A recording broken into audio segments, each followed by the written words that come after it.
더불어민주당 대선 후보인 이재명 경기도지사가 지사직 사퇴를 결심한 듯한 태도를 보였다가 자신을 둘러싼 대장동 개발 특혜 비리 의혹 등을 우려한 듯 경기도 국정감사에 출석 이후로 지사직 사퇴를 연기하고 나선 가운데 이준석 국민의힘 대표가 이 지사를 겨냥 현란한 말 기술로 국감장에서 버텨보겠다는 생각인 것 같은데 그렇게 해서는 또 국민들에게 혼난다고 경고장을 날렸다.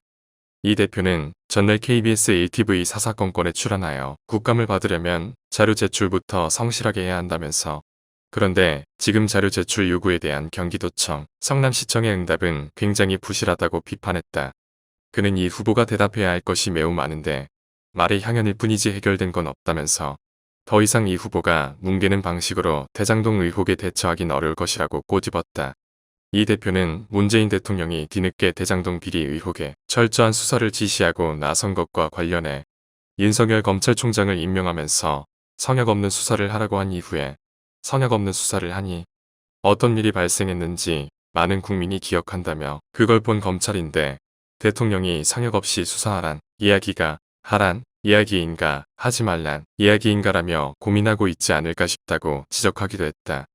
아울러 13일 국민의힘 대장동 TF 소속의 박수영 의원도 페이스북에 경기도청은 단 한 건의 요구 자료도 제출하지 않고 있다면서 이재명 지사는 국감수감이 진정성이 있으려면 국회가 요구한 자료를 전부 제출해야 한다고 비판하고 나섰다.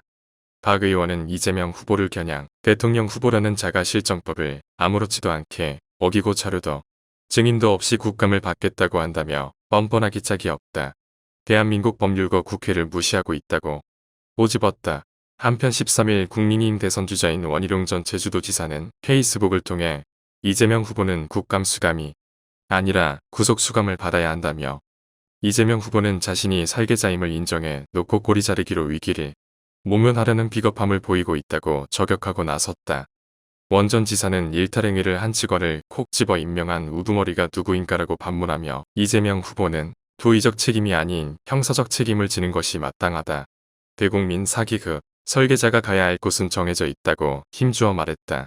그러면서 그는 경기도지사로서 당연한 일인 경기도 국감 수감을 가지고 기자회견까지 하면서 엄청난 일을 하는 것처럼 포장했지만 결국 이재명 게이트 이미 밝혀지면 구속 수감을 받게 될 것이라고 구현했다.